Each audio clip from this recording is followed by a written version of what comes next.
Quiero que me acompañen a 2 Corintios 3, capítulo 3, versículo 6.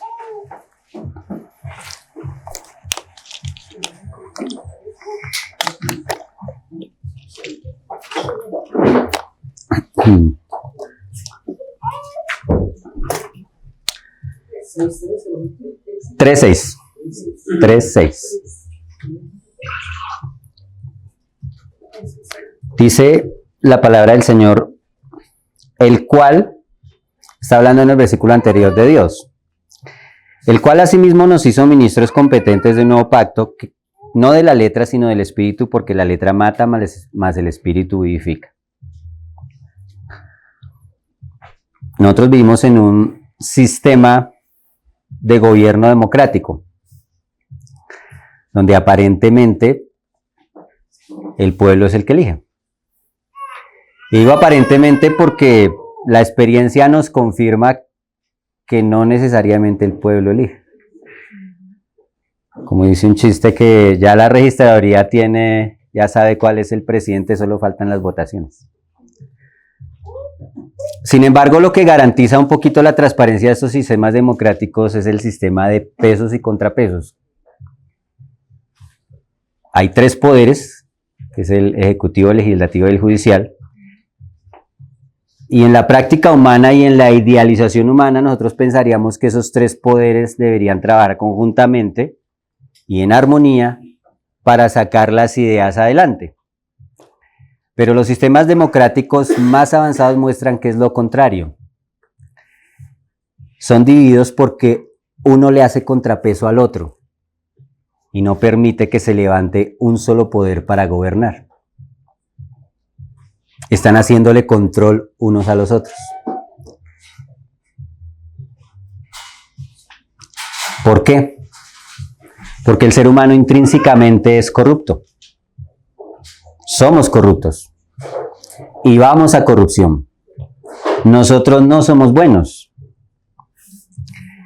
Si usted cree que es bueno, no ha ahondado profundamente en la Escritura y en el conocimiento del Señor y no ha caminado lo suficientemente con el Señor para darse cuenta que usted no es bueno.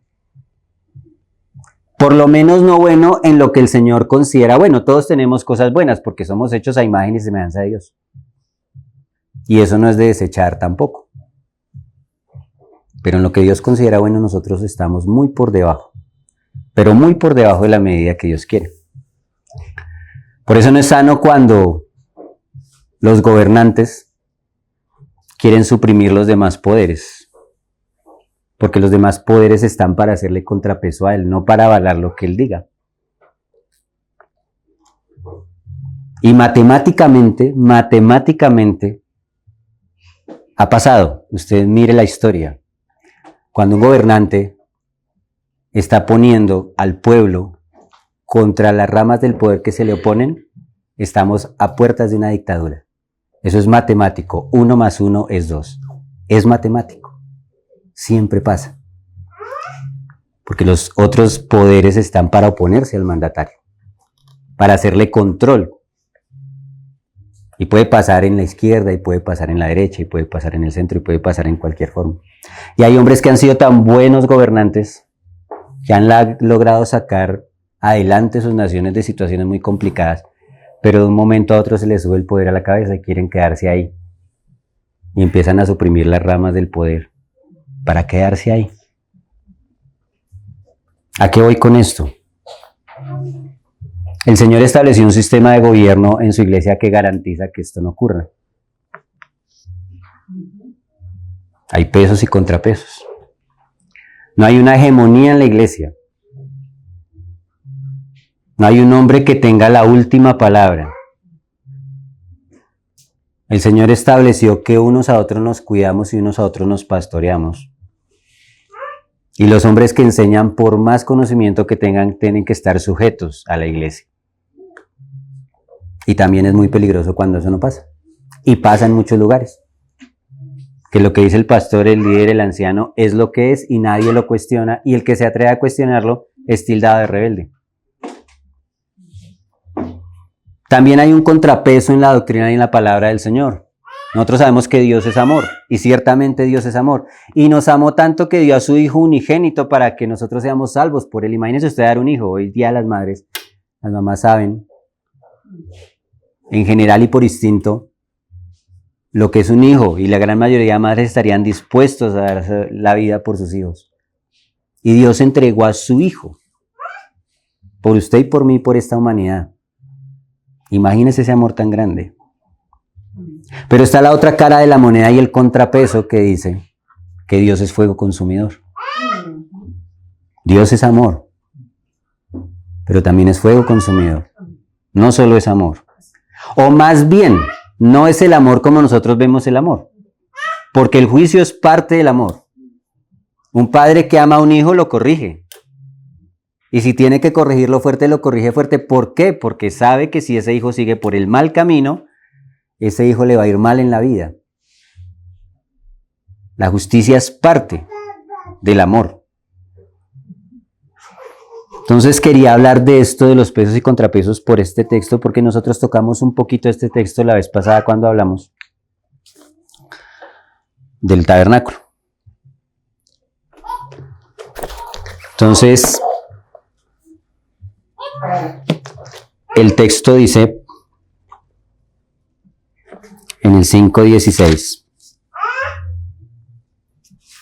Perdón. Estamos en el 3:6. La letra mata. Hay unas corrientes evangélicas más que todo pentecostales y carismáticas, que toman este texto fuera de su contexto para moverse por sentires e impulsos del corazón. Entonces están en algún momento y a alguno le da por ponerse a hablar en lo que ellos llaman las lenguas.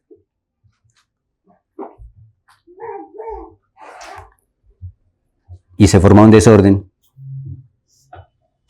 Entonces si alguien va a la escritura y se da cuenta que esa no es la forma y no es la manera, entonces va a corregirlo por la escritura, le dicen a esa persona, es que la letra mata. Usted está pegando a la letra porque la letra mata. El espíritu vivifica, entonces se imaginan que andar en el espíritu es andar en pos de experiencias, en pos de sentires. Vamos con la ayuda del Señor a mostrar que no se refiere a la letra como al texto. ¿Cuál es la letra que mata? ¿Y por qué la letra mata y a qué se refiere este texto? Vamos a tomarlo desde el comienzo. El 3:1 dice, Pablo, ¿comenzamos otra vez a recomendarnos a nosotros mismos o tenemos necesidad como algunos de cartas de recomendación para vosotros o de recomendación de vosotros? Entonces tenía un problema que aún se presenta en la iglesia porque pues las iglesias a veces están muy interesadas en las recomendaciones. Bueno, ¿a usted quién lo recomienda? ¿Usted de dónde viene? Y eso es bueno, claro que sí. Nosotros no podemos estar recibiendo a las personas así como sí, y menos para enseñar. Sin embargo, Pablo dice cuál es la carta que él tiene para su recomendación. El versículo 2 dice, nuestras cartas sois vosotros, escritas en nuestros corazones, conocidas y leídas por todos los hombres. El ministerio de Pablo con los corintios había afectado un cambio en la vida de los corintios. Y ese cambio en la vida de los corintios era la carta de que él era un verdadero siervo del Señor, porque produjo un cambio en las personas que él ministraba. Esa era su carta de recomendación. Y eso es lo que tiene que hacer la palabra. Producir un cambio en la vida. En la vida suya, en la vida mía, tiene que producir un cambio. Y ese cambio muestra la obra del Espíritu que se ha hecho en su corazón. No son las experiencias espirituales, los sueños, las revelaciones, eso es maravilloso. Yo he tenido muchos de ellos. Pero lo que verdaderamente muestra una espiritualidad sana, lo que verdaderamente muestra que usted está caminando en el camino del Señor es que su vida se cambió. Que usted ya actúa correctamente o quiere hacerlo. Empezaron a cambiar y esas eran las cartas que Pablo tenía. El 3 dice, siendo manifiesto que sois cartas de Cristo expedidas por nosotros, escritas no con tinta sino con el Espíritu del Dios vivo, no en tablas de piedra sino en tablas de carne del corazón. Y tal confianza tenemos mediante Cristo para con Dios. Entonces Pablo lo está dejando muy claro. las cartas que yo tengo de recomendación son ustedes. Si alguno quiere saber mi ministerio si proviene de Dios, tiene que mirar la obra que el Espíritu ha hecho por medio de mi ministerio en aquellas personas a las cuales yo ministro. Y Pablo lo deja, cuando le escribe a Timoteo, lo deja muy claro dónde comienza esto. Esto comienza en la casa. Cuando Pablo da la recomendación para Timoteo de cómo deben ser elegidos los ancianos, dice que deben gobernar bien su casa. Una persona que no gobierna de su casa, pues ¿cómo va a gobernar la iglesia del Señor? Dice Pablo. Porque yo puedo tener un don para hablar, un don para tener la escritura. Y esos dones, dice la escritura, que son irrevocables. El don no muestra nada. Es un regalo. El don habla más del que lo da que del que lo posee. Se lo dio Dios y no es suyo. Es una persona que no tiene recursos y en un momento a otro alguien le regala un carro. Usted no hizo nada para conseguirlo. Eso habla de lo generoso que es la persona que le dio el carro, no de usted. Entonces el don que usted tiene no habla de lo buena gente que es usted, de lo maravilloso cristiano que es. No me dice nada. Lo que habla si verdaderamente usted está caminando el Señor es el fruto. ¿Cómo lleva usted su vida? Eso sí me habla. Porque es que eso no es fácil. El don se puede recibir de un momento a otro. Hay cosas a veces que Dios da don. Acá lo dice en el libro de los Hechos. Él dio el don de lenguas y eso fue ya. Y empezaron a hablar en otras lenguas. No habían estudiado idiomas. Pero el fruto es una cosa de un trabajo constante. Una persona que se ha sometido a Dios y ha trabajado y ha permitido que Dios trabaje en su vida, se refleja en su familia y eso es un trabajo de años. Entonces eso sí me habla. Eso es lo que habla. Y eso era lo que hablaba a la larga del ministerio de Pablo en los Corintios. Porque ellos vivían en una ciudad extremadamente pagana. Y a pesar de que tenían muchos problemas, ya había fruto. Porque cuando hay una palabra limpia, tiene que producir fruto. Eso va en la naturaleza de la semilla. Dice Pablo, no que seamos competentes por nosotros mismos para pensar algo como de nosotros mismos, sino que nuestra competencia proviene de Dios. Entonces Pablo entendía que ese ministerio que él dio no era porque es que él también era un hombre maravilloso y un hombre que tenía unos dones y él lo hizo, no. Y en la medida que nosotros ahondamos en Dios vamos entendiendo verdaderamente que la obra de Dios es tan profunda, tan grande, que no la puede hacer una persona. Y tenemos grandes problemas en la iglesia en general porque los hombres están tratando de hacer lo que solo Dios puede hacer, que es cambiar las vidas. Nosotros no podemos cambiarnos ni a nosotros mismos. Y ahora queremos cambiar al de al lado y queremos cambiar a la gente. Nosotros debemos transmitir la palabra porque ella es la que cambia por medio de la acción del Espíritu Santo. Y en ese contexto y bajo toda esa trascendencia es cuando Pablo dice que nos hizo ministros competentes de un nuevo pacto. Y ya hablamos de que era el antiguo pacto. Hay un nuevo pacto, no de la letra sino del Espíritu, porque la letra mata, más el Espíritu vivifica.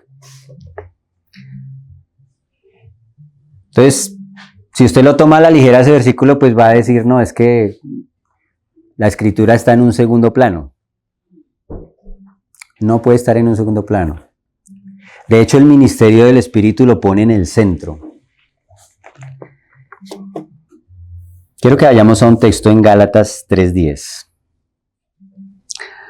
Porque todos los que dependen de las obras de la ley están bajo maldición, pues escrito está, maldito todo aquel que no permaneciera en todas las cosas escritas en el libro de la ley para hacerlas. Entonces el pueblo de Israel le fue dado un pacto. Dios le puso una ley, ya vimos por qué le puso esa ley nosotros, porque el pueblo no quiso escuchar directamente la voz de Dios. Entonces la ley venía como una prueba. ¿La prueba qué era? La prueba era que ellos no eran capaces. La ley no es mala, es perfecta, muestra el carácter de Dios. Pero nosotros, dice la Escritura, que estamos vendidos al pecado. ¿Cómo funciona eso? Imagina que usted tiene una motico, como la mía, una motico 125. Y quiere ir a competir en una competencia con motos de cilindraje por ahí de 500. Entonces usted coge, lo que hace la religión es coger y quitarle la calcomanía de 125 y le pone una calcomanía de 500. Una apariencia de piedad, de costumbres. O sea, antes iba a rumbear y se emborrachaba y se perdía y ahora vamos a la iglesia cada 8 días.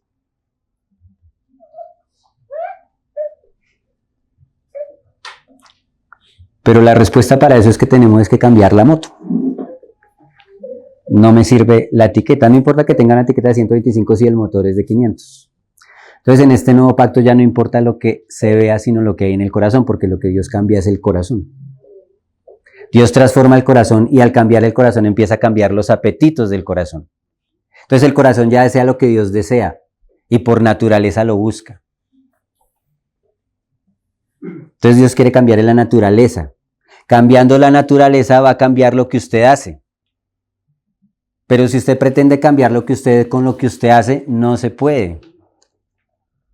Y eso aplica muchas veces en la iglesia, que los ministros están sudando petróleo tratando de hacer que la gente haga otras cosas.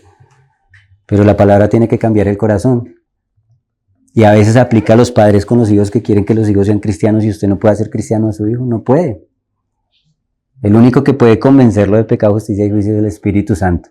Y usted como padre lo único que tiene que hacer es transmitirle la palabra del Señor y darle un buen ejemplo. No puede hacer más. Y es lo mismo que podemos hacer los que enseñamos la palabra. Transmitir la palabra del Señor y dar un ejemplo de esa palabra. No podemos hacer más. No se le puede meter la fuerza a eso. Y a veces hay personas que tienen unos comportamientos que no parecieran, pero tienen un corazón más cercano al Señor que algunas personas que aparentan piedad.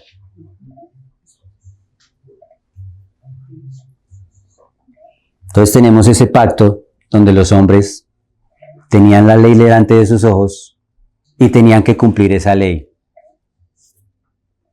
pero no podían. ¿Qué hace Cristo? Cambia el corazón y profundiza más esa ley. La ley decía, no desearás la mujer de tu prójimo. La ley decía que no podía acostarse con la mujer del prójimo porque era pecado, no sea llegar a la mujer de su prójimo. Y un hombre con mucha disciplina y muy consciente de los perjuicios del pecado puede llegar hasta ahí. Pero Jesús dijo, yo les digo que cualquiera que mira a una mujer para codiciarla, ya adulteró con ella en su corazón, lo lleva más profundo. El pecado no es que usted se llegue a ella, es que solamente si la mira y la desea, ya está pecando. Y entonces, ¿qué hacemos?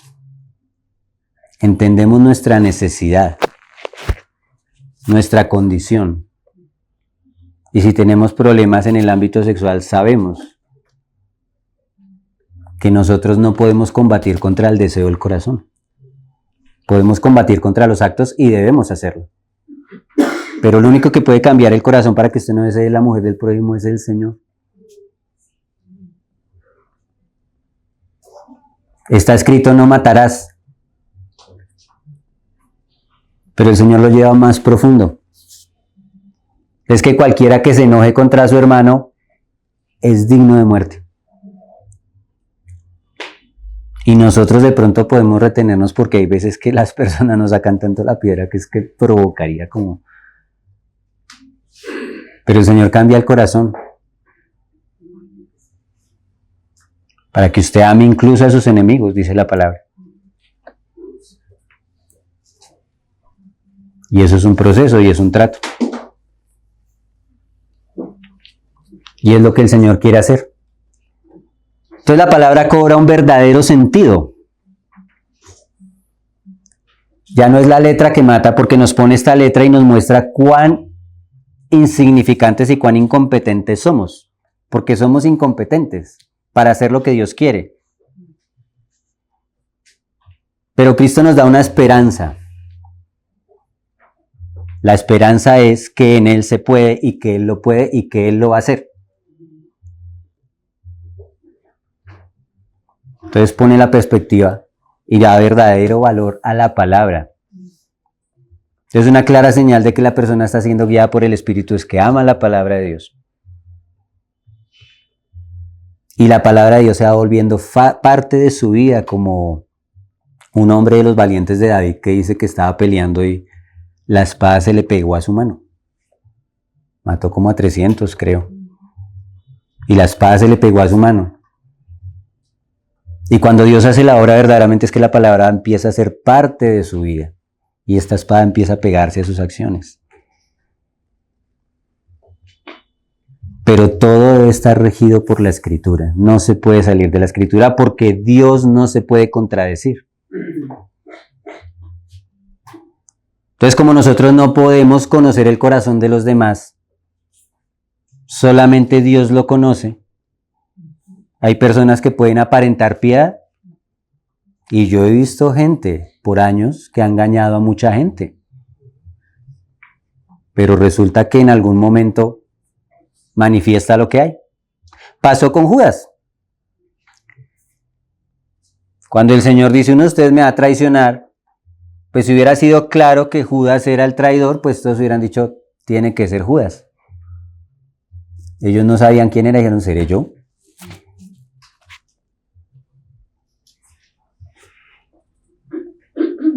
Entonces el Señor nos dejó la Escritura para que por medio de la Escritura nosotros podamos juzgar correctamente cuando algo procede de Dios o no procede de Dios.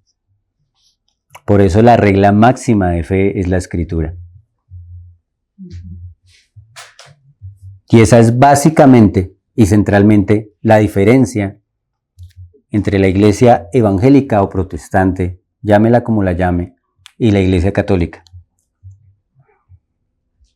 Porque la Iglesia Católica pone en un mismo peso la Escritura y la tradición de la Iglesia. Dentro de la tradición de la Iglesia entran las encíclicas, las bulas papales, los decretos que ellos sacan, las tradiciones, y para ellos tiene la misma autoridad que la Escritura. Por la misericordia de Dios hemos llegado a entender que eso no es así. La regla máxima es la Escritura, y si se sale la Escritura no es del Señor. Entonces quería poner ese contrapeso para que entendamos. Hay algunos que incluso tergiversan el versículo y dicen, es que la mucha letra mata. No, ni la mucha ni la poca. La letra mata. La letra es un juicio porque nos pone delante la condición en que nosotros estamos. Pero el Espíritu vivifica esa vida. Esa letra, y esa letra empieza a hacerse vida en nosotros. Entonces el pacto anterior exigía justicia, exigía al hombre lo que el hombre no puede hacer. El nuevo pacto provee la justicia en Cristo y ya no le pone al hombre condiciones que no puede cumplir. Esto como se da por la fe.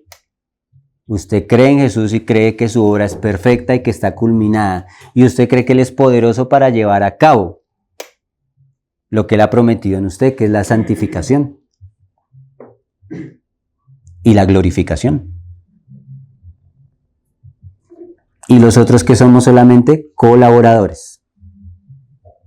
No hacemos la obra, colaboramos. Estamos atentos, bueno Señor, ¿qué me toca hacer? ¿A dónde me toca ir? ¿Qué tengo que hacer hoy? Y ahí es donde viene la guianza del Espíritu Santo. Colaboramos con la obra de Dios, pero nosotros no hacemos la obra de Dios. La obra de santificación es del Señor. Quiero que vayamos a un texto en 2 Corintios 5, 16.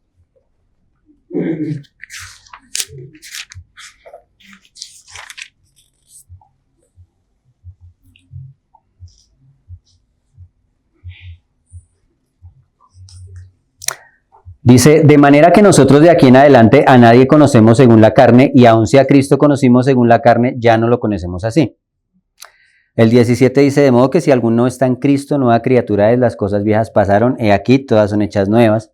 Y ese versículo pues casi que no lo sabemos nosotros, es un versículo y se lo encuentra en todo lado. Un cristiano evangélico por tradición se sabe ese versículo, es de los claves. Entonces hay un conocimiento de Cristo que viene según la carne, según el intelecto, según el raciocinio. Y hasta cierto punto eso ayuda. Realmente hay una ignorancia de la escritura, de la doctrina, de la historia de la iglesia, en la iglesia que es terrible. La ignorancia que hay es impresionante.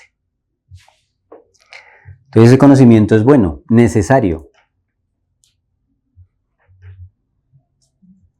Yo no estoy en contra de los institutos, de los seminarios. Pero hay un problema en eso.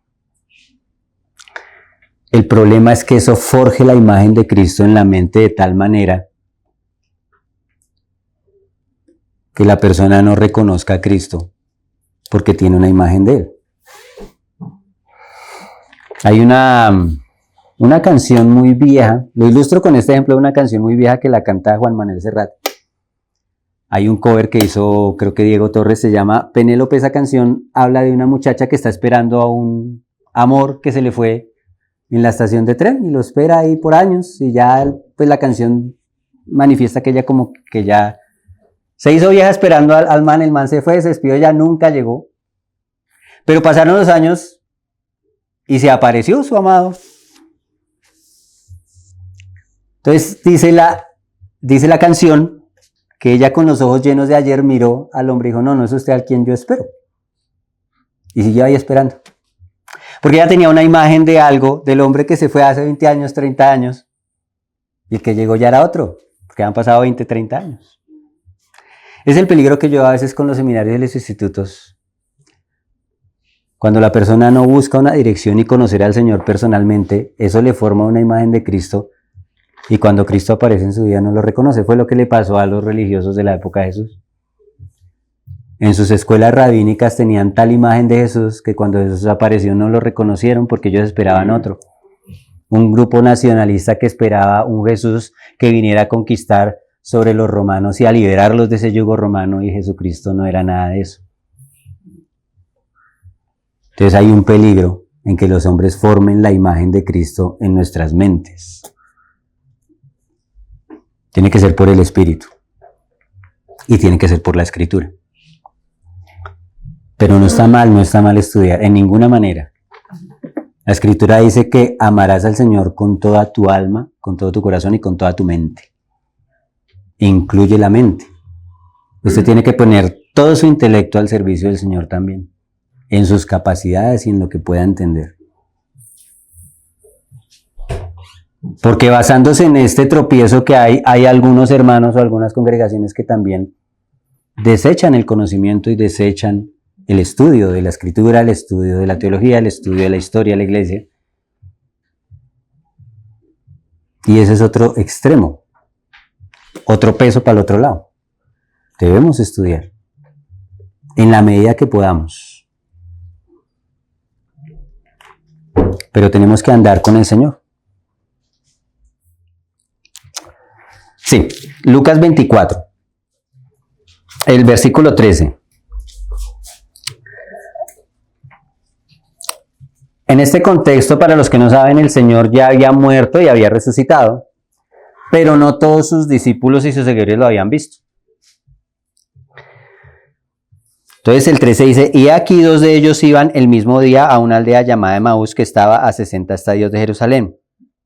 E iban hablando entre sí de todas aquellas cosas que habían acontecido.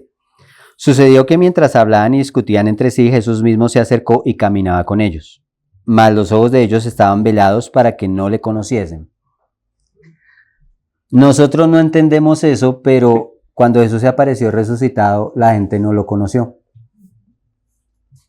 Su cuerpo había cambiado. Pablo habla de la resurrección de los muertos y dice que el cuerpo que usted tiene no es el que va a resucitar. Hay otro cuerpo. Y era así, porque el testimonio es que no lo conocieron. Por eso Pablo dice que no conoce a Jesús según la carne. Tiene que haber una vida de resurrección para poder ver al Señor. Y los ojos de ellos estaban velados, no podían verlo. Ellos iban caminando, conocían los hechos históricos, iban hablando de eso, pero no podían haber entendido todavía la revelación de eso. Entonces se acercó el Señor, el 17 dice, y les dijo, ¿qué pláticas son estas que tenéis entre vosotros mientras camináis, y por qué estáis tristes? Respondiendo uno de ellos, que se llamaba Cleofas, le dijo, ¿eres tú el único forastero en Jerusalén que no has sabido las cosas que en ella han acontecido en estos días?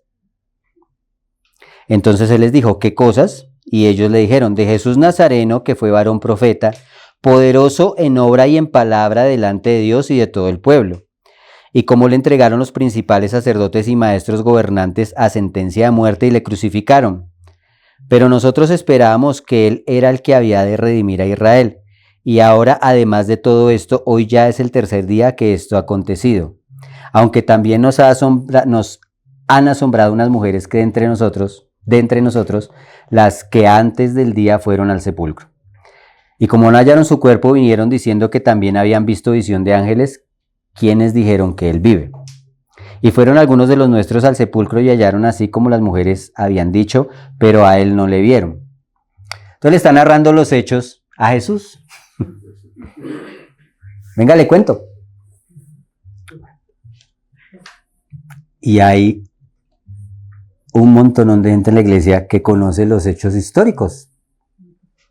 Conoce la escritura y conoce la letra de la ley.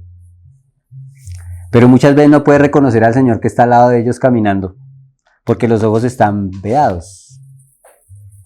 Necesita usted caminar al lado de Cristo resucitado para que sus ojos sean abiertos. Y necesitamos caminar al lado de Cristo resucitado.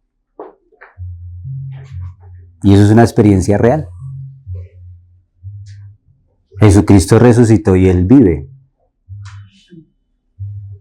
Y está vivo también en un cuerpo. Y nosotros necesitamos caminar al lado de Él para poder entender, para que nuestros ojos no sean vedados, para que no haya un velo. Entonces les dice el Señor en el 25, entonces Él les dijo, oh insensatos y tardos de corazón para creer todo lo que los profetas han dicho. ¿No era necesario que el Cristo padeciera estas cosas y que entrara en su gloria?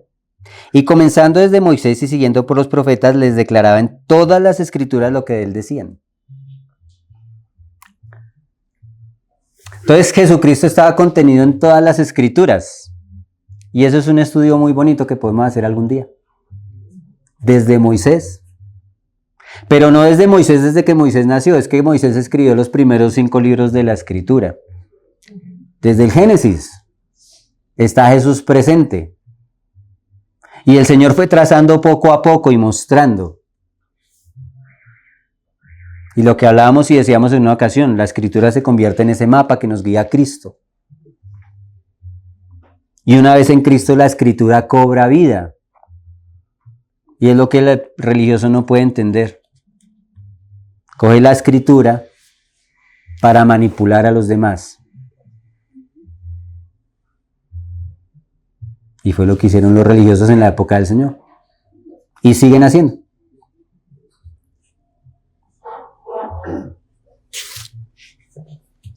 Entonces Él les mostró desde Moisés hasta los profetas. Estaba escrito ahí, pero ellos no lo podían ver.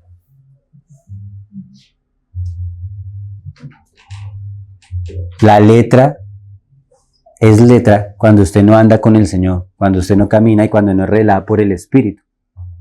Pero cuando el Espíritu la revela se convierte en una palabra viva, porque esa palabra se hizo carne y caminó entre nosotros. Entonces la escritura cobra un verdadero valor en Cristo. Porque usted ya llega a entenderla, ya no es una cosa de que es que me toca leer un versículo, me toca leer el versículo de hoy, porque si no, el capítulo no, es que la Biblia se convierte en fuente de alimento, de vida. Se convierte en el deseo de estar meditando en ella todo el tiempo. Y si usted no tiene ese apetito por la palabra, revísese delante de Dios. Y pídale al Señor que lo haga nacer de nuevo. Porque una de las características de que usted ha nacido nuevo es que usted tiene hambre, y la palabra hambre es la escritura, y la escritura se convierte en algo que le transmite la vida del Señor, que le muestra a Cristo, que revela a Cristo en su vida.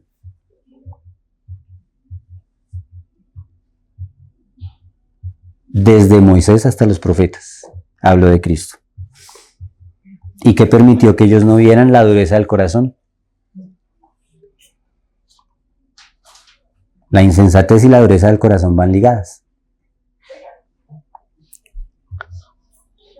No era necesario, el 28, perdón. Llegaron a la aldea donde iban y él hizo como que iba más lejos, mas ellos le obligaron a quedarse diciendo, quédate con nosotros porque se hace tarde.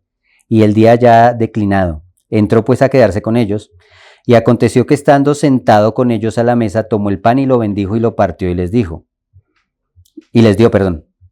Entonces les fueron abiertos los ojos y le reconocieron, mas él se desapareció de su vista. En el partimiento del pan.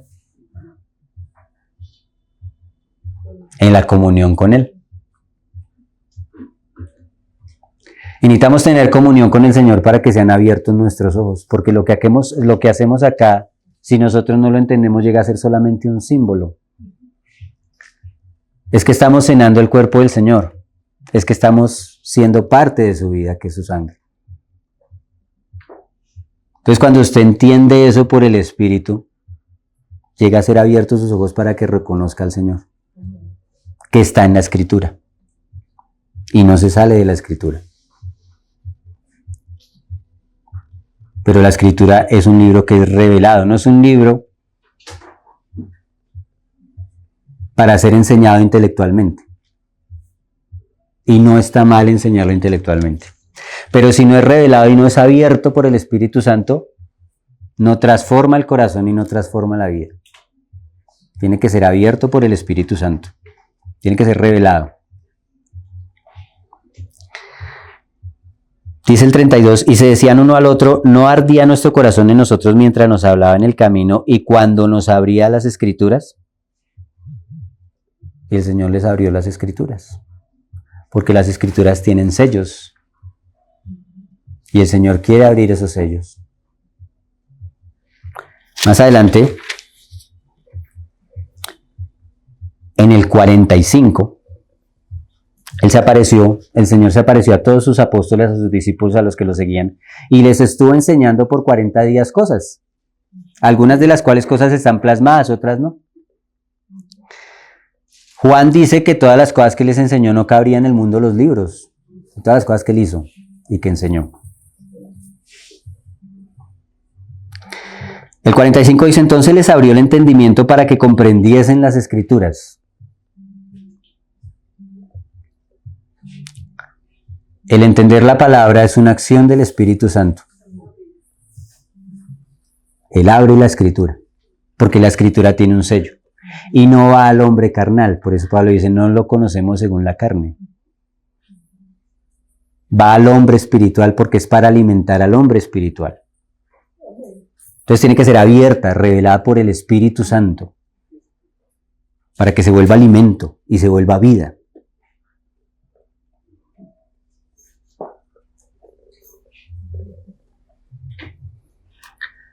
Quiero que vayamos al libro de Mateo, capítulo 22. Mateo 22.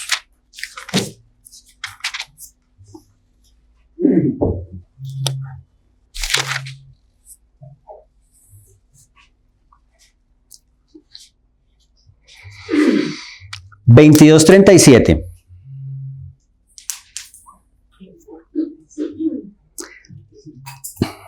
Desde el 35 dice, y uno de ellos, intérprete de la ley, preguntó por tentarle diciendo, Maestro, ¿cuál es el gran mandamiento de la ley?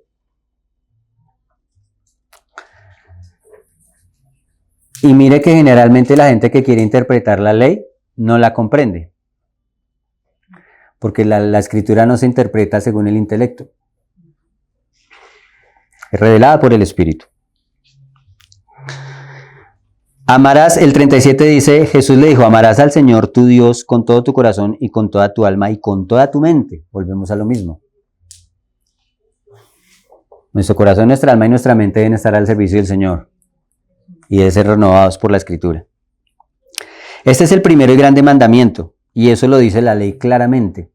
Sin embargo, el Señor pone acá un texto y dice, el segundo es semejante, amarás a tu prójimo como a ti mismo. Y ese mandamiento, si usted va a la concordancia, lo encuentra por allá perdido en algún lugar de Levítico. Y no dice en ese texto que sea el segundo mandamiento, ni fuera algo tan importante para Dios, pero Jesús lo pone de segundas. El Señor le da una interpretación nueva a la ley y pone en el lugar lo que para Dios es importante. Para los fariseos eran importantes cosas que para el Señor no eran tan importantes, y los fariseos y los religiosos descuidaban cosas que el Señor tenía muy pendiente. Aquí los amonesta más adelante en el 23. Entonces habló Jesús a la gente y a sus discípulos diciendo, en la cátedra de Moisés se sientan los escribas y los fariseos. Así que todo lo que os digan que guardéis, guardadlo y hacedlo, mas no hagáis conforme a sus obras porque dicen y no hacen. El Señor no tenía tanto problema con la enseñanza de los fariseos y los saduceos. Y hoy en día hay muchos estudios profundos para mirar las falsas doctrinas. Pero el Señor se da cuenta que era un asunto del corazón, no de la ley. Usted conoce cuando una persona está enseñando la ley o quiere enseñar la palabra del Señor, es porque esa persona hace lo que enseña. Y puede estar equivocado a veces en cosas, pero si tiene la intención de poner por obra, Dios lo va corrigiendo, y yo lo he visto. Dios va corrigiendo la doctrina, y a veces corregir la doctrina no es tan difícil como cambiar el corazón. Y Dios tiene gente con corazón para Él en lugares que tienen mala doctrina. Y nosotros a veces nos paramos como jueces. Excluimos personas que Dios no excluye. Por supuesto que ellos tenían levadura en su doctrina, pero el Señor no les está diciendo no, desechen todo eso. No hagan lo que les está conforme a la ley, pero no hagan lo que ellos hacen. Ellos dicen y no hacen, no quieren aplicar, vienen a querer aplicar a ustedes, pero ellos no lo aplican. Y pasa. Me comentaba una vez una señora que iba a una iglesia y toda la predicación era una pastora y toda la predicación fue contra la caja del diablo, que era el televisor. Ella decía que el televisor era la caja del diablo y toda la predicación reprendiendo la caja del diablo y diciendo a la gente que no debía ver televisión. Y bueno, toda la cosa para poner cargas a los hombres. Esta señora se quedaba después del culto a hacer aseo, era una iglesia grande, y ella iba pasando al frente de la oficina de la pastora. Entonces la puerta estaba entreabierta, dijo, voy a hacerle aseo a la oficina de la pastora, y cuando abrió la puerta estaba la pastora con la hija sentadas en el sofá viendo televisión. Y pasa. Y yo lo he visto muchas veces. El mensaje del Señor no coloca cargas, incluso las quita. Porque el Señor dijo, venid a mí los que estéis trabajados y cargados y yo os haré descansar. Pero el religioso quiere poner un poco de cosas y normas y leyes y hacer sentir mal a la gente que no cumple eso que él quiere que cumpla. Pero generalmente no lo viven. Y lo dice acá el 4. Porque atan pesadas cargas y difíciles de llevar y las ponen sobre los hombros de los hombres, pero ellos ni con un dedo quieren moverlas. Antes hacen todas sus obras para ser vistos por los hombres, pues ensanchan sus filacterías y extienden los flecos de sus mantos. Las filacterías eran unas cajitas que ellos se ponían en la frente donde estaba contenido una parte de la escritura. Y los flecos de los mantos, el Señor mandó a hacer unos flecos, y el Señor dice en la ley que ese fleco que era de color azul era para que el hombre cuando viera el fleco de su manto se acordara de que debía temer a la ley del Señor. Era para mí. El hombre iba vestido con el manto y veía el fleco y me acordaba de que yo tengo un compromiso con el Señor. El Señor deja muchas cosas visibles que podamos ver, oír, palpar para mostrarnos cosas espirituales, porque somos personas que nos movemos en un ámbito natural. Pues, ¿qué hacían estos hombres? Cogían las filacterías y las hacían grandes para que todo el mundo las viera, y cogían los flecos y los hacían largos para que todo el mundo los viera. Y es la mente del religioso. Ellos quieren hacer cosas para que los demás los vean. Y debemos revisar el corazón si realmente nosotros queremos hacer cosas para que los demás nos vean Y estamos haciendo cosas porque los demás dicen, porque qué dirá el hermano, porque qué dirá tal persona, o porque realmente queremos agradar a Dios. Porque acá en la iglesia todos somos cristianos. Y fingimos tener apariencia de piedad. Pero el Señor sí conoce los corazones y las obras íntimas de cada uno de nosotros, y Él sabe qué es lo que nos mueve y para qué estamos haciendo lo que estamos haciendo.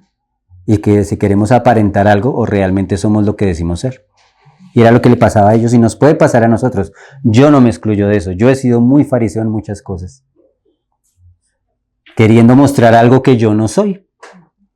Y el Señor ha venido quitando por el proceso de su palabra y de su espíritu todas esas máscaras. Y aman los primeros asientos en las cenas y las primeras sillas en las sinagogas y las salutaciones en las plazas y que los hombres los llamen rabí, rabí. Rabí quiere decir maestro. Pero vosotros no querráis que os llamen rabí porque uno es vuestro maestro el Cristo y todos vosotros sois hermanos. Y en la iglesia hay una cantidad de gente que se ha erigido y que son los que enseñan la ley al pueblo y que, mejor dicho, si no es a través de ellos, el pueblo no puede entender la ley. El Señor dejó el ministerio en toda la iglesia. Y como él dejó el Señor el ministerio en toda la iglesia, usted tiene una responsabilidad. Usted tiene dos responsabilidades cuando nosotros acá les enseñamos algo. La primera responsabilidad es coger lo que es del Señor y ponerlo por obra. Y la segunda responsabilidad que usted tiene es mirar lo que yo digo que no es del Señor y corregirme a mí. Porque seguramente va a pasar que en algún momento yo diga algo que no es del Señor. Y le va a pasar a cualquiera que enseñe. Y el Señor a veces lo permite. En Jeremías, creo que 31, 32, no me acuerdo, los que sepan el texto, Dios manda a Jeremías a que vaya donde los recabitas, los coja, los lleve a la casa del Señor, les sirva copas de vino. Jeremías era un profeta reconocido por el pueblo. Mensajero de Dios que se enfrentó a muchas cosas y a muchos poderosos por el nombre del Señor. Y él les sirve las copas de vino y los recabitas dicen, no vamos a tomar vino. No importa que usted no lo sirva, porque nosotros hicimos juramento con nuestro padre que no íbamos a tomar vino ni a edificar casas, sino a vivir en tiendas. Ellos ya dan un mensaje profético que quería mostrar al pueblo de Israel que nosotros acá somos peregrinos y extranjeros. Y el hecho de tomar vino no es que fuera malo tomar vino, es que implicaba que ellos se volvieran sedentarios, empezaran a cultivar las uvas y a sacar el fruto de la vid. Y ellos eran errantes y habitaban como errantes. Y ese fue el pacto que ellos hicieron con su padre. Y Dios envió al profeta que les diera vino y los probó. Y ellos dijeron no. Y Dios los bendijo por eso. Y dijo que nunca iba a faltar un hijo de ellos en el sacerdocio. Dios puede mandar un hombre de Dios para probarlo a usted, a ver si usted está siguiendo al Señor o está siguiendo al hombre. Y en algún momento puedo decir algo que no es del Señor y conducirlo a usted erradamente. O la persona que le enseña. Y usted tiene que saber si va a seguir con el Señor o va a escuchar la voz del hombre. Pablo mismo decía, no se dejen perturbar por carta, por espíritu como si fuera nuestro. Y si aún yo mismo vengo a decirles otra cosa, no me crean. Hay un mensaje muy claro que es ir a la Escritura. Y todo lo que nosotros decimos debe estar evaluado. Y si decimos otra cosa, no lo crean. Vayan a la Escritura.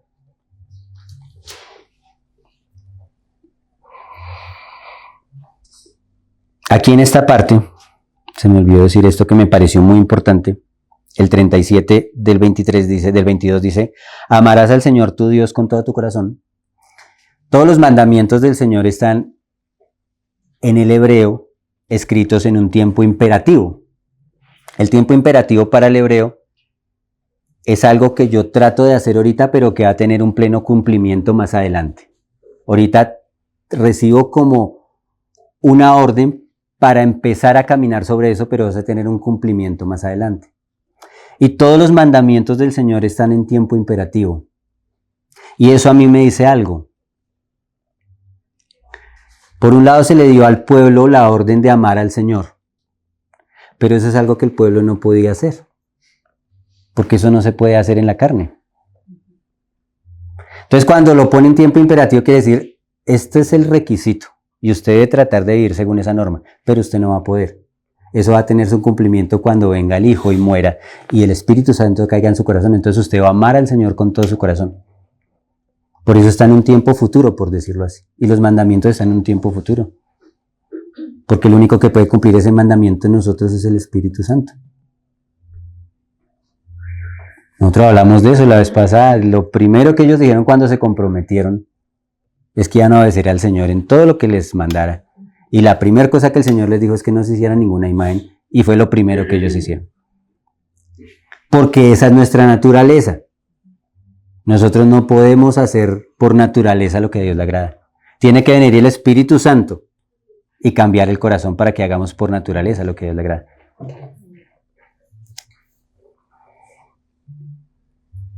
El Señor dice en el 8, pero vosotros no queráis que os llamen Rabí, el 9, perdón, y no llaméis Padre vuestro a nadie en la tierra, porque uno es vuestro Padre, el que está en los cielos. Y la iglesia llegó a degenerar de tal manera que ahora tenemos no solamente un Padre, sino un Santo Padre.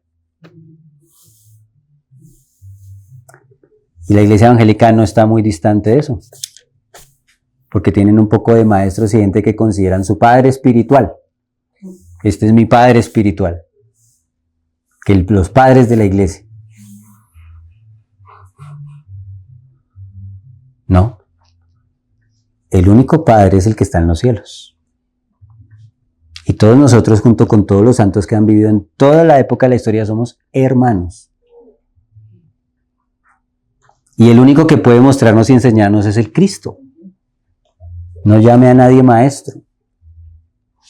Y si usted quiere ser considerado maestro, padre, y que lo llamen a alguien grande en la iglesia, revise el corazón. Es un mal deseo. No está inspirado por el Señor. El 11 dice, el que es el mayor de vosotros sea vuestro siervo. Porque el que se enaltece será humillado, el que se humilla será enaltecido. Y hasta ahí les habla al pueblo.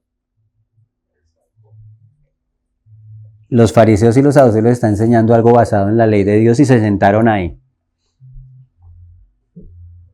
No caminan en eso, se sentaron. Hagan lo que ellos les enseñen, pero no hagan lo que ellos les dicen. Pero entiendan que esos no son los maestros, sino que Cristo es su maestro, que el único Padre es el Señor, que está en los cielos, y que ninguno puede ser más grande que otro. Entonces se voltea y empieza a confrontarlos. Ya no le está hablando al pueblo. El Señor fue muy suave con las ovejitas. Y fue muy duro con los líderes religiosos. Generalmente pasa lo contrario. Los ministros viven atacando a las ovejas y poniendo en las ovejas cargas. Y entre ellos son livianitos y no se tocan, no se pisan las mangueras, como dice. Difícil encontrar ministros que confronten a los otros ministros. Pero el Señor fue lo que hizo. Confrontó a los líderes religiosos. Y empieza. Mas hay de vosotros escribas, y un ay de la palabra es un ay. Eso es un tema de otro mensaje, los ayes bíblicos. Eso no es algo, ay, pobrecito. No, es un ay. Es juicio. Es algo que debe dar susto. Hay de vosotros escribas y fariseos hipócritas, porque cerráis el reino de los cielos delante de los hombres, pues ni entráis vosotros ni dejáis entrar a los que están entrando. Y a ellos no les interesa que el Señor reine. No gobierna sobre sus vidas y menos quieren que el Señor gobierne sobre la vida de los demás. Ellos son los que quieren gobernar en la vida de los demás. Hay de vosotros escribas y fariseos hipócritas, porque devoráis las casas de las viudas y como pretexto hacéis largas oraciones. Por esto recibiréis mayor condenación. Y siempre lo que mueve la mente religiosa de los líderes es la ambición al lucro. Y cogen personas como las viudas. ¿Qué es una viuda? Una mujer que ha perdido a su marido. Y hay muchas iglesias que ya perdieron contacto con el Señor y ya el Señor no es el marido. Y llegan estos religiosos y entran sutilmente y llegan a gobernar estas iglesias. Es lo que dice la Escritura, que son estos hombres que toman cautiva a las mujercillas cargadas de pecados. Y estas mujercillas siempre están aprendiendo y nunca llegan al conocimiento, la verdad. Congregaciones enteras que siempre están de seminario en seminario, de campamento en campamento, de instituto en instituto y nunca llegan a conocer al Señor, que en últimas es la verdad. Porque Él es la verdad.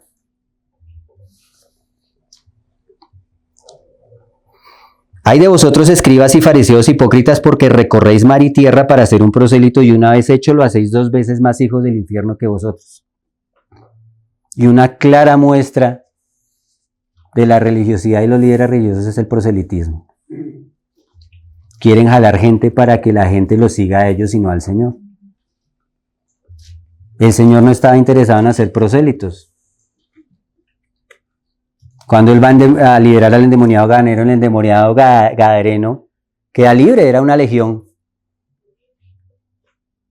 Y el Señor se va de esa región y el endemoniado le dice, ¿quiere ir a seguirlo? El Señor dice, no, quédese acá. Y vaya, cuéntele a su familia, a los suyos, todo lo que yo he hecho. El Señor no estaba haciendo proselitismo para Él mismo. Y este hombre, recién convertido y recién liberado de una legión de demonios, empezó a ejercer un ministerio. Y a veces la gente menosprecia a los pequeñitos. Una persona que recién se convirtió y Dios puede hacer una gran obra a través de una persona que recién se convirtió. Pero los religiosos se paran en sus títulos, en su trayectoria y en sus conocimientos para pensar que los pequeñitos no tienen nada que hacer en la iglesia y que no tienen nada que enseñarle. El Señor lo puso a ministrar recién convertido, recién liberado. Y en esa región de Decápolis ocurrieron cosas muy interesantes en el libro de los Hechos. Era una región muy apartada del Señor. Y cuando llegaron a predicar ahí, ya los corazones estaban dispuestos. Y yo creo en mi corazón que fue el ministerio de este jovencito.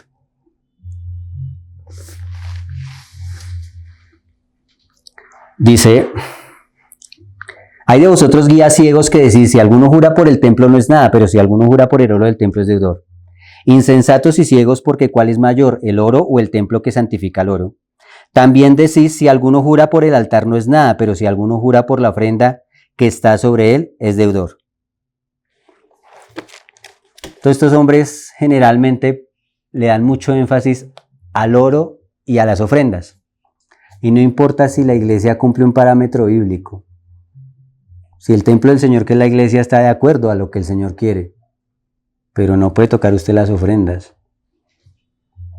Y maldicen al pueblo, utilizando la Escritura.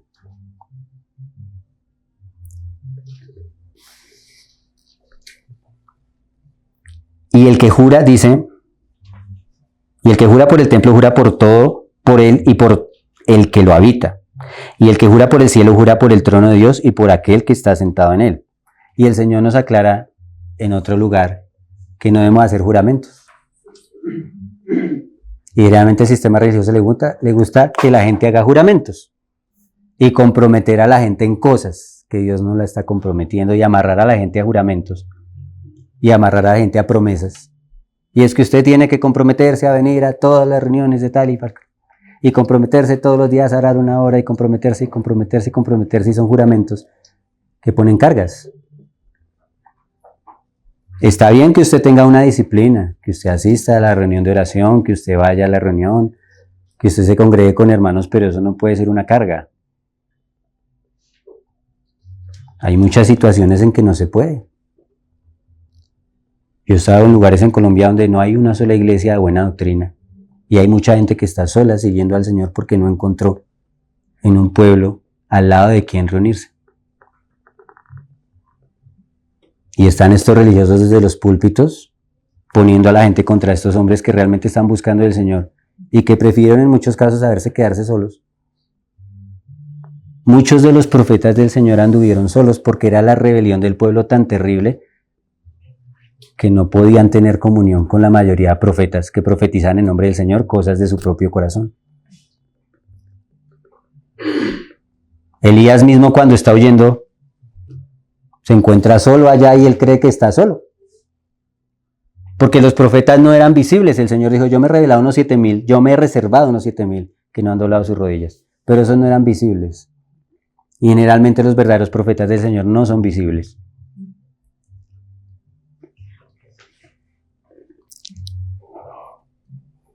El 23, hay de vosotros escribas y fariseos hipócritas porque diezmáis la menta y el eneldo y el comino y dejáis lo más importante de la ley, la justicia, la misericordia y la fe. Esto era necesario hacer sin dejar de hacer aquello. Y es la mente religiosa que siempre se fija en los pequeños detalles. Ay, ¿usted cómo se vino vestido? Si usted es cristiano no debería vestir así. Ay, usted no fue a tal reunión que hicimos. Ay, usted no. Y son pequeños detalles, pero lo más importante es su vida. ¿Cómo vive usted? No está mal lo otro, porque el Señor lo aclara. Esto lo podían dejar, no lo debían dejar de hacer. Él lo dice ahí. Esto era necesario hacer sin dejar de hacer aquello. Lo más importante, la ley, la justicia, la misericordia y la fe. Es lo más importante. Y ellos no tenían misericordia.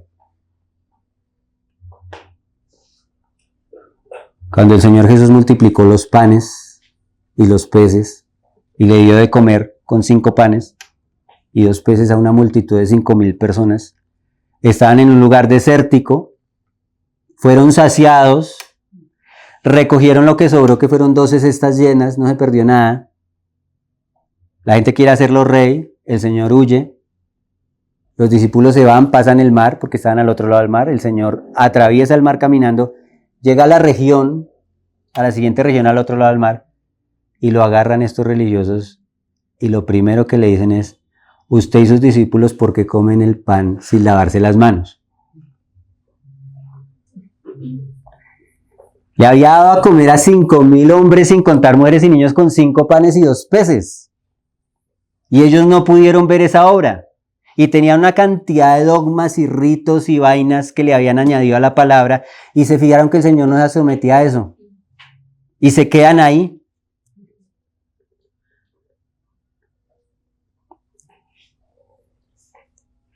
Guías ciegos, que coláis el mosquito y traigáis el camello.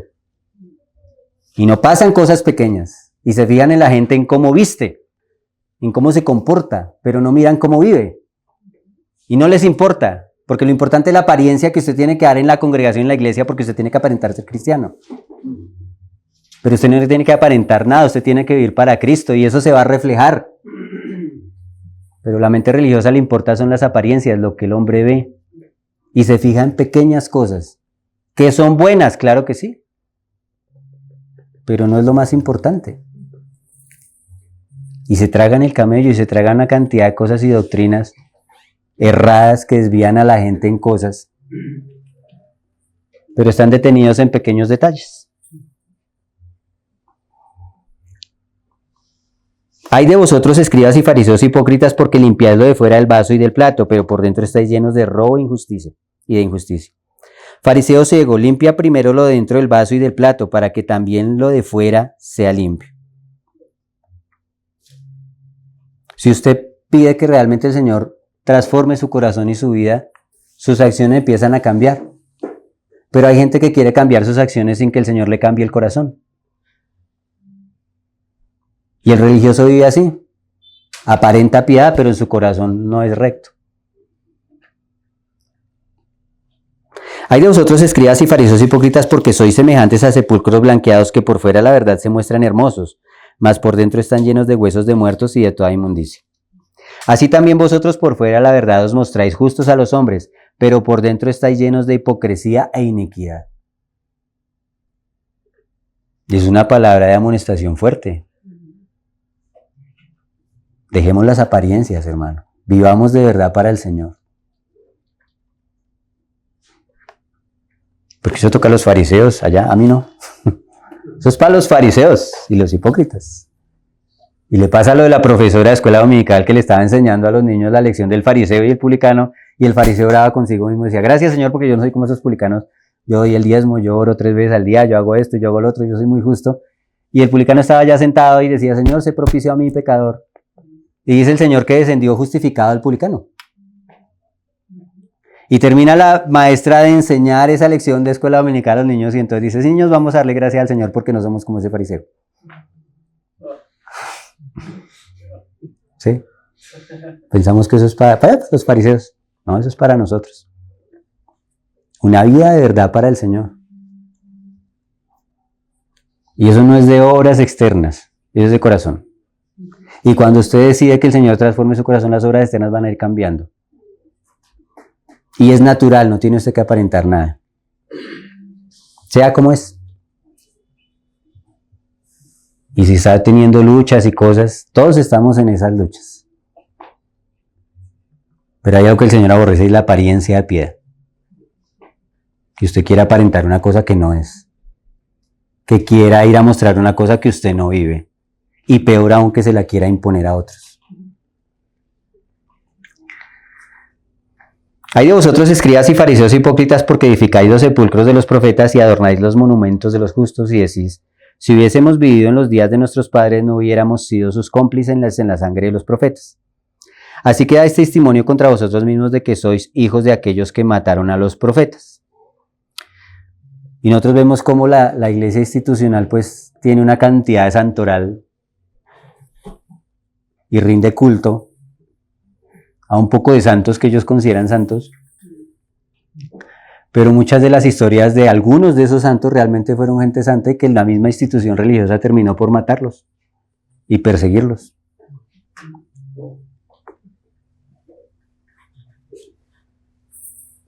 Y los hombres se ponen a seguir hombres y le hacen monumentos a los hombres. Dios en algún momento trajo luz a través de hombres de Dios. Dios trajo luz en la Reforma a través de Lutero y Calvino. Y los hombres tienen la iglesia luterana y calvinista. Están siguiendo a Calvino y a Lutero. Y Dios trajo luz a través de Wesley. Y tenemos a la iglesia wesleyana. Y a través de Menoni tenemos la iglesia menonita.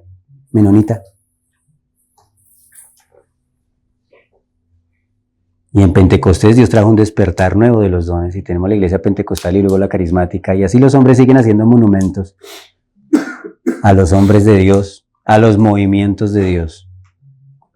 Y vuelven a hacer una estructura. Y no caminan con el Señor para la palabra y el movimiento que Él tiene para hoy. Porque Dios no se quedó allá. Dios está actuando en este momento. Y tenemos que entender qué es lo que Él quiere hacer ahorita.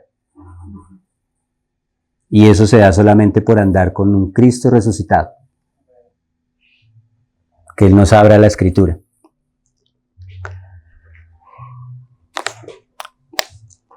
...33 dice: serpientes, generación de víboras, ¿cómo escaparéis de la condenación del infierno? Ellos se justificaban porque eran hijos de Abraham, del pueblo de Israel, descendientes. Y el Señor le dice: usted es una generación de víboras. ¿Cómo van a escapar del infierno?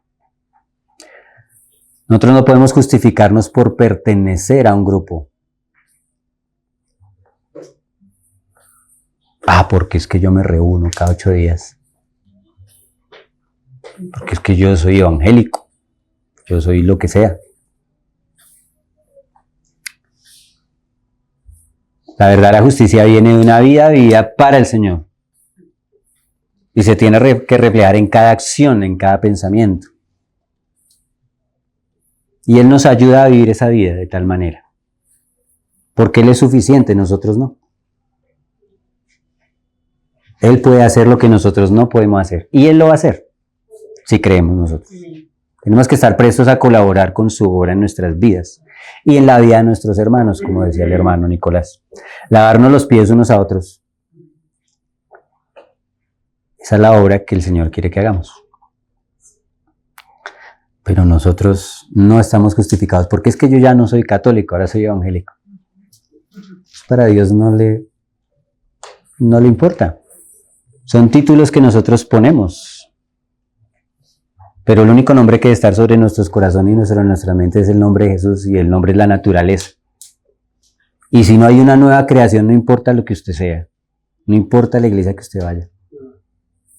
Tiene que haber una nueva creación. Por tanto, he aquí yo os envío profetas y sabios y escribas. De ellos a unos mataréis y crucificaréis, y a otros azotaréis en vuestras sinagogas y perseguiréis de ciudad en ciudad, para que venga sobre vosotros toda la sangre justa que se ha derramado sobre la tierra, desde la sangre de Abel justo hasta la sangre de Zacarías, hijo de Berequías, a quien matasteis entre el templo y el altar. De cierto os digo que todo esto vendrá sobre esta generación. Y les vino. Más o menos de 3 a 4 décadas vino un juicio sobre la ciudad. Y Roma destruyó completamente la ciudad. Y la ciudad tenía dentro de los muros alimento para sobrevivir por mucho tiempo. Pero como ellos nunca pusieron su corazón en el Señor dentro mismo de la ciudad, cuando estaban rodeadas de los ejércitos romanos, hubo una disputa entre ellos y empezó un incendio que parece que generaron ellos mismos y se quemaron todas las provisiones. Y cuando los soldados entran a la ciudad, el oro que tenía el templo se empezó a derretir por el calor. Y algunos soldados creían que dentro de las piedras del templo había oro guardado. Y quitaron todas las piedras y no quedó piedra sobre piedra. Y se cumplió la profecía del Señor 4 décadas después. Porque ellos rechazaron al Señor. Y siendo muy sincero y por la misericordia de Dios viendo el panorama, creo que si el Señor se aparece en escena, la gran mayoría de la iglesia lo va a rechazar. Porque tienen una imagen del Señor que los hombres han escrito en sus mentes, la han dibujado, que no corresponde a lo que el Señor es. Permitamos que el Señor dibuje una imagen de Él en nuestros corazones que corresponda a lo que Él verdaderamente es, a lo que Él quiere enseñar y transmitir, y que podamos seguirlo a Él. Es probable que tal vez llegue algún tiempo en que nosotros como iglesia no podamos reunirnos. Pero si usted sigue al Señor, no importa, Él lo va a guardar.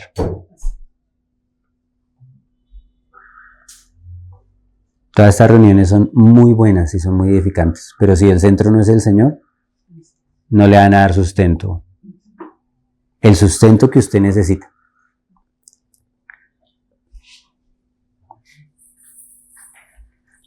Entonces es lo que el Señor nos dice a esa naturaleza de fariseos que tenemos nosotros.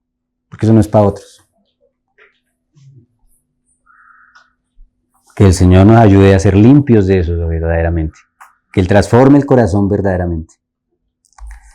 Y que esa palabra no sea una letra muerta, que sea una palabra viva.